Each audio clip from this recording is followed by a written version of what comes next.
Bonjour à tous et bienvenue sur un nouveau tutoriel Virtual Regatta. Aujourd'hui on va aborder deux sujets très différents mais qui vont vous être très utiles pendant la course. On se retrouve maintenant sur notre carte du monde et on peut voir qu'il y a pas mal de zones rouges et des zones vertes. Alors qu'est-ce que c'est les zones rouges dans un premier temps? Ça peut être plusieurs choses. On peut d'abord parler de DST, donc c'est un dispositif de séparation de trafic. Et le plus connu, c'est bien sûr celui du Cap Finistère au large de l'Espagne, et pas au large de la Bretagne, attention. Et en fait, c'est un endroit où on est interdit de passer. Les skippers en réel doivent éviter ces zones-là parce que c'est des zones où il y a un gros trafic maritime. Voilà, donc pour éviter les accidents, on évite d'y envoyer les skippers. On a aussi cette longue bande rouge au large des côtes mauritaniennes. Cette zone est interdite aux skippers car il pourrait y avoir des actes de piraterie.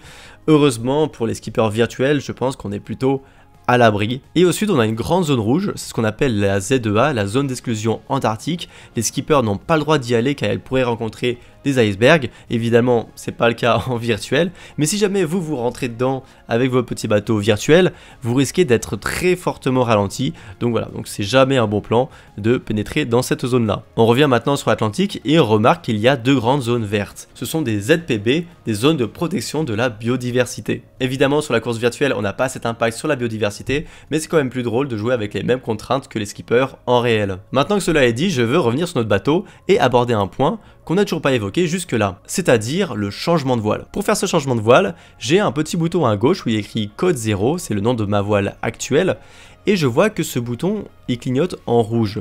Ça veut dire que la voile que j'ai actuellement, c'est pas la meilleure voile. Donc je clique dessus et je vois que le jeu me propose plein de voiles. Si pendant la préparation vous n'avez pas équipé votre bateau avec toutes les voiles, vous aurez forcément moins de choix. Forcément, l'idéal c'est d'avoir toutes les voiles pour s'adapter au mieux au vent qu'on rencontre. Maintenant, faire un changement de voile, ce n'est pas sans conséquence, ça va ralentir votre bateau un certain temps, comme si pour illustrer que faire un changement de voile, c'est quand même assez compliqué dans le réel, et ça va aussi fatiguer votre skipper virtuel, mais ça, on y reviendra plus tard dans un prochain tutoriel. Sachez maintenant que vous avez un bouton de changement de voile automatique, ça vous permet de changer de voile même si vous n'êtes pas là, ce qui peut être très pratique. Et voilà, c'est tout pour aujourd'hui, j'espère que vous en avez appris plus sur la course et sur le jeu, et je vous dis à très bientôt, bon vent, ciao ciao.